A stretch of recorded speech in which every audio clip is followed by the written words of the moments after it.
Hello friends, welcome to my channel learn with Kinshuk. So आज का हमारा टॉपिक है science chapter 1 crop production. So let's start. We get nutrition from food which is obtained from plants and animals. The science that deals with growing crops and rearing animals for human use is called agriculture. इस paragraph में ये बोला गया है कि हमें nutrition food से मिलता है, पर फूड हमें प्लांट्स और एनिमल से मिलता है. The science that deals with growing crops and rearing animals for human use is called agriculture. Crops को उगाना और एनिमल्स को पालना ह्यूमन यूज के लिए उसे हम एग्रीकल्चर बोलते हैं. Agriculture began about 12,000 years ago. वो 12,000 years ago पहले इन्वेंट हुई थी. Before that, humans were wandering food gatherers, ate raw fruits and vegetables and hunted animals for food.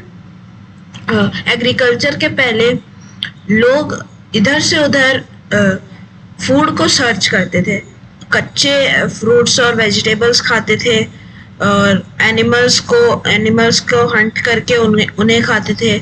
पर then they discovered that by planting seeds they could grow plants from which they could get food. फिर उन्होंने discover किया कि seed से plant grow होता है और plant से हमें फूड मिलता है. This was the beginning of agriculture. वो अभी बिगनिंग थी एग्रीकल्चर की. Humans no longer had to wander around in search of food. उन्हें इधर से उधर फूड को सर्च नहीं करना पड़ेगा. They become farmers and settled in farming communities. वो farmers बन गए और farming communities में settle हो गए.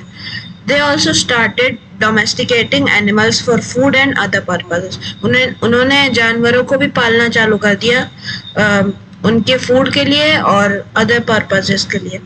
Today nearly 40% of the world's workforce is employed in agriculture. पूरे वर्ल्ड का 40% वर्कफोर्स एग्रीकल्चर में एम्प्लॉयड है, पर this number is higher in India at nearly 60%. पूरे वर्ल्ड से ज़्यादा इंडिया में 60% है, 20% ज़्यादा है. Agriculture changed very slowly until about 100 years ago. Agriculture बहुत स्लोली चेंज हुआ 100 साल पहले. Since then there have been tremendous advances such as development of new varieties of plants and animals, use of fertilizer for yields, use of pesticides for protection of crops, and use of labor saving machines such as tractors and harvesters. तो ये सारी चीजें develop हुई, जैसे fertiliser, pesticides, labour saving machine, tractors and harvesters, new varieties of plants और animals. ठीक है. This has led to better crops and higher yields. इन डेवलपमेंट्स की वजह से अच्छी क्रॉप्स आने लगी और यील्ड्स भी ज्यादा आने लगी. In India, this agricultural revolution or green revolution as we call it began in 1960. ये agricultural revolution और green revolution ये 1960 में began हुआ था. As a result, production of food grains has increased several fold. Food grains की production increase हो गई. So next, let's move on to next page. Horticulture is a branch of agriculture that deals with the production of vegetables, fruits, flowers and decorative plants. Horticulture एक agriculture की branch है जो production of vegetables, fruits, flowers और decorative plants के साथ deal करती है. It is similar to agriculture in many ways but is usually carried out on a smaller scale. वो एग्रीकल्चर के सिमिलर तो है पर स्मॉलर स्केल में है. एग्रीकल्चर लार्ज स्केल में होती है. Crop plant. When a large number of plants are grown at the same place for food, it is called a crop. जब plants एक ही जगह पे बहुत large scale में grow हो तो उसे crop कहा जाता है. A large, a large number of wheat plants grown in a field make a crop of wheat. Wheat plant अगर हम उगाएंगे लार्ज स्केल में तो वो वीट क्रॉप हम उसे बुलाएंगे. Cereals were the first crop known to be cultivated. Cereal पहला crop था जो कल्टीवेट हुआ था. Cereals are tall grass which are cultivated for their nutritious seeds called food grains. Cereals बहुत टॉल ग्रासेस थे और उनके न्यूट्रिशियस सीड्स के वजह से वो कल्टीवेट हुए जिनका नाम था food grains. They provide the staple food for people in nearly every part of the world. ये staple food प्रोवाइड करते थे हर जगह वर्ल्ड के हर पार्ट में. Wheat and rice are the most important cereals in the world. गेहूं और चावल world के मोस्ट इम्पॉर्टेंट सीरियल्स हैं. Many different kinds of crops are grown for food. They are classified according to the purpose for which they are grown into. Food crops grown as food for human and animals. ये वो crops है जो हमारे खाने के लिए उगाई जाती है. Plantation crops grown in large estates often for sale in distant markets. Plantation crop हमारे खाने के लिए उगाई नहीं जाती, वो उगाई जाती है डिस्टेंट मार्केट में सेल करने के लिए. Cash crops grown mainly for profit and not for use by farmer. Cash crop profit के लिए उगाई जाती है, फार्मर के यूज के लिए नहीं उगाई जाती. Okay, table 1.1. Some common crop plants grown in India. Cereals: wheat, paddy, maize, barley, ragi. Pulses: gram, peas, beans. Oilseeds: mustard, groundnut, sunflower. Root crops: sweet potato. Tuber crops: potato, tapioca. Sugar crops: sugarcane, beetroot. Plantation crops: tea, coffee, rubber and coconut. Fiber crop: cotton and jute. So these are the examples. These are the crop plants and these are the examples. Two examples are sufficient to memorize. So let's move on to next paragraph. Crops can also be classified according to the season in which they are grown. In India, there are two main seasons for cultivating crops: the Kharif and Rabi seasons. Kharif crops such as paddy require a lot of water. They are sown at the beginning of the southwest monsoon during June, July. They are harvested after the monsoon in September or October. Some other kharif crops are maize, soybean and cotton. तो ये खरीफ crops है जैसे कि paddy को rice भी कहते हैं. तो राइस को बहुत सारे अमाउंट में वाटर चाहिए होता है, तो इसलिए वो साउथ वेस्ट मानसून के बिगनिंग में उगाए जाते हैं बिटवीन जून एंड जुलाई. और वो हार्वेस्ट आफ्टर द मानसून और we can say at the beginning of the winter, September और अक्टूबर. उसके एग्जांपल देख लेते हैं. मेज, सोयाबीन और cotton. Rabi crops such as wheat are sown at the beginning of the winter season. Wheat rabi crops है, तो वो विंटर सीजन के बिगनिंग में उगाए जाते हैं अक्टूबर और दिसंबर के बीच में, और हार्वेस्ट किए जाते हैं मार्च और अप्रैल में. So rabi crops का example है gram, pea, mustard and linseed. So methods of crop production. Modern agriculture is carried out in a scientific and systematic way. Modern agriculture scientific और systematic way में carried out करा जाता है. It recognizes that for healthy growth and good output, crops require oxygen, sunlight, water, nutrients from the soil, protection from weeds and pests and proper storage after harvesting. Modern agriculture में ये सब होता है. It is recognized that healthy growth, good output, healthy growth और good output के लिए oxygen, sunlight, water, etc. ये सब weeds, pests इन सब से बचाना पड़ता है और उनको फिर स्टोर भी अच्छे से करना पड़ता है. ताकि हमें अच्छी क्रॉप्स मिले. It also recognizes that needs of crops such as soil type, nutrients, water, etc. ये भी रिकॉग्नाइज करते हैं कि अच्छी सॉइल और न्यूट्रिएंट्स रिच सॉइल और वाटर, जहाँ पे वाटर अवेलेबल हो, न्यूट्रिएंट्स भी अवेलेबल हो, वो सॉइल हेल्दी ग्रोथ देगी क्रॉप्स को. It also recognizes that the need of crops such as soil type, etc. are different for different crops. Sunlight and air are abundantly available in the open crop field. For other requirements, however, the farmer has to make the special efforts. The step-by-step methods of agriculture that take care of these requirements are as follows. Preparation of soil, तो ये सब steps है. तो ये सब steps ही आज हम इस चैप्टर में पढ़ने वाले हैं. अभी तो ये सिर्फ इंट्रोडक्शन था, मतलब रिवीजन था जो आज तक हम पढ़ते आए हैं. अब स्टेप्स चालू हैं. Preparation of soil, first step है प्रिपरेशन ऑफ सॉइल. फिर है सीड सिलेक्शन एंड सोइंग. फिर है मैन्योरिंग. फिर irrigation, weeding, protection from paste and diseases, harvesting, threshing and winnowing, storage. Preparation of soil. Soil anchors the roots of plants, provides nutrients and water to them, and also provides oxygen to the roots.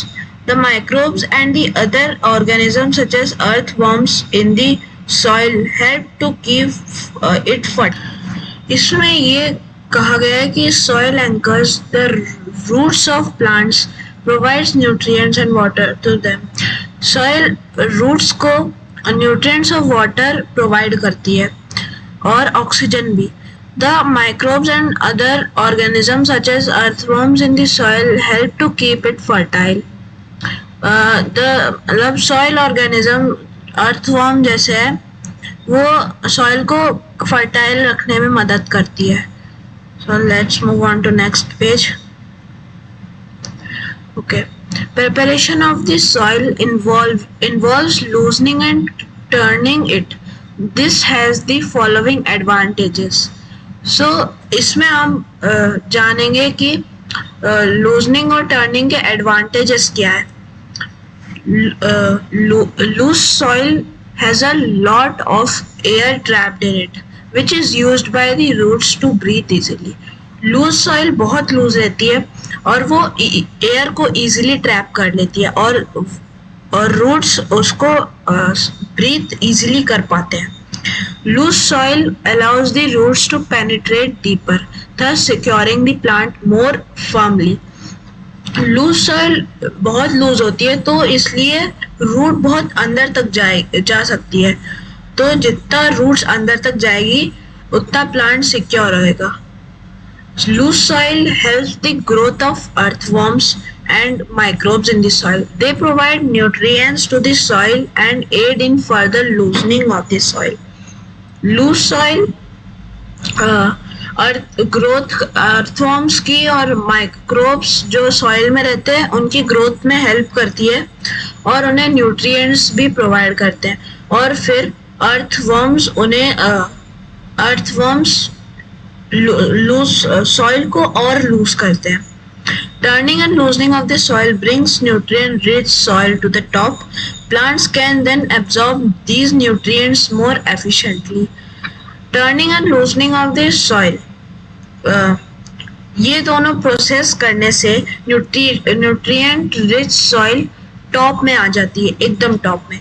Plants can then absorb these nutrients more efficiently.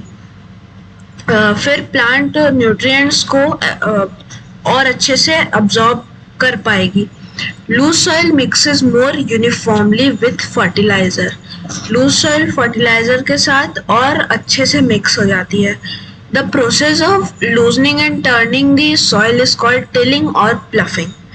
It is carried out by using a wooden और iron plough which is pulled either by animals or by tractors. Iron plows are more popular these days. So the process of loosening and turning the soil is called tilling and ploughing. तो ये process को हम tilling और ploughing के नाम से जानते हैं।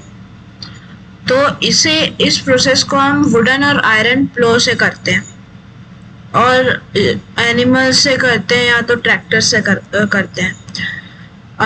आयरन प्लव्स आजकल के दिन में बहुत पॉपुलर है। टिल्ड सॉइल में है big lumps of soil. Big lumps means एक लेवल पे नहीं होते, जैसे कि ये फ्लैट है और ये यहाँ पे थोड़ा सा नीचे है, तो एक लेवल पे नहीं है। These need to be crushed and soil leveled. This is done with the help of wooden or iron levelers. Leveling also prevents erosion of soil by wind or water. Leveling से soil erosion जो water और wind के कारण होता है वो भी नहीं होगा। So table 1.2 देखते हैं। Common implements used in agriculture. Steps: soil preparation, plowing and leveling, wooden or iron plows, wooden or iron levelers. Sowing: plows and hand sowing seed drills. Manuring manually or with drills. Irrigation tube wells, sprinklers. Weeding trowel, khurpa. Crop protection: knapsack sprayer, aerial sprayer. Harvesting: sickle, harvesting machine. Threshing: animals, threshers, combines. Storage: jute bags, wooden, clay और metal containers. तो ये सब implements है, okay, और ये सब steps है. While sowing, the following points need to be kept in mind. Seed should be of good quality, healthy and free from disease. Seed अच्छी क्वालिटी में होना चाहिए, हेल्दी भी होना चाहिए और डिजीजेस से फ्री भी होना चाहिए. They must be planted at the proper depth in the soil. If planted deep in the soil, they cannot respire and their shoots may be not able to push through the soil. If planted on the surface, they will be eaten by birds. उन्हें एकदम proper depth में हमें soil में proper depth में हमें रखना चाहिए. अगर हम ज्यादा नीचे रखेंगे तो वो उग नहीं पाएंगे, उनके शूट सिस्टम बाहर नहीं आ पाएंगे, और अगर हम ज्यादा ऊपर रखेंगे तो बर्ड्स सीड्स को खा जाएगी. तो हमें एकदम प्रॉपर डेप्थ में रखना है. Seeds require water for germination. The soil should therefore have water in it. However, if there too much water, seeds will not germinate properly. Seed को जर्मिनेशन के लिए वाटर चाहिए होता है. The soil should therefore have water in it. इसलिए soil के पास water होना जरूरी है. However, if there is too much water, seeds will not germinate properly. अगर more than enough water हुआ तो वो अच्छे से जर्मिनेट नहीं कर पाएंगे, रेस्पायर नहीं कर पाएंगे seeds. Seeds should sown at the proper distances. If they are too close, they will not get enough water, sunlight and nutrients. If they are too far apart, there is a wastage of field space. उन्हें proper distances में भी हमें सोन करना चाहिए. अगर हम उनको ज़्यादा क्लोज रखेंगे तो उन्हें अच्छे से वाटर, सनलाइट और न्यूट्रिएंट्स अच्छे से नहीं मिलेंगे, और अगर हम उनको ज़्यादा दूर रखेंगे तो वो फील्ड के वेस्टेज हो जाएगी, स्पेस की वेस्टेज हो जाएगी फील्ड में. Seeds can be sown manually और बाय सीड ड्रिल्स. सीड हम सोन कर सकते हैं बाय सीड ड्रिल्स और by hand manually. They are sown manually by sprinkling them into the soil by hand. हम उन सीड को ऐसे हाथ से भी डाल सकते हैं. This process is called broadcasting. हम इस प्रोसेस को ब्रॉडकास्टिंग कहते हैं. It has the disadvantage that seeds are unevenly distributed in the field. इसमें एक डिसएडवांटेज है कि इसमें unevenly distributed in the field unevenly distribute हो जाता है फील्ड में. A seed drill has a funnel shaped opening leading to tubes. It is attached to two plough. Seeds are put into a funnel as the ploughs make furrows in the soil. The seeds are deposited in the soil by this drill. The seed drill sows the seeds at equal distances and the proper depth. This ensures that the seeds also get covered by the soil after sowing. This saves them from being eaten by birds. So इसका मतलब ये है कि seed drill एक funnel shaped का opening long tube होता है जो फ्लो से अटैच रहता है seeds are put into the funnel में सीड्स को डालते हैं as the plough makes furrows in the soil वो प्लो सॉइल में फरोज बनाते हैं the seeds are deposited in the soil by the drill फिर सीड उन्हीं फरोज में ड्रिल के थ्रू डिपॉजिट करे जाते हैं the seed drill sows the seed at equal distance and the proper depth seed को प्रॉपर डिस्टेंस और equal distance और प्रॉपर डेप्थ में सो करता है this ensure that the seed also get covered by soil after sowing फिर this ensures that the seeds also get covered by soil after sowing. Thus, फिर seeds soil से cover हो जाए sowing के बाद. This saves them from being eaten by birds. Sometimes, as in rice, tomato, onion, chili, and brinjal, seeds are not directly planted in the fields. Instead, they are planted in the seed beds called nurseries. वो एक seed beds में plant कर जाते हैं जिनका नाम nurseries होता है after they have grown into small plantlets they are called seedlings जब वो स्मॉल प्लांटलेट्स में ग्रो हो जाते हैं तो उन्हें सीडलिंग्स कहा जाता है the seedlings are then transferred and transplanted in the field This helps the farmer select only the healthy seedlings and to space them properly while planting. This increase the crop production. So that's all for today. In the part 2 we will cover manuring, irrigation and weeding. Okay, so please like, share and subscribe to my channel. Thank you. Take care. Bye bye.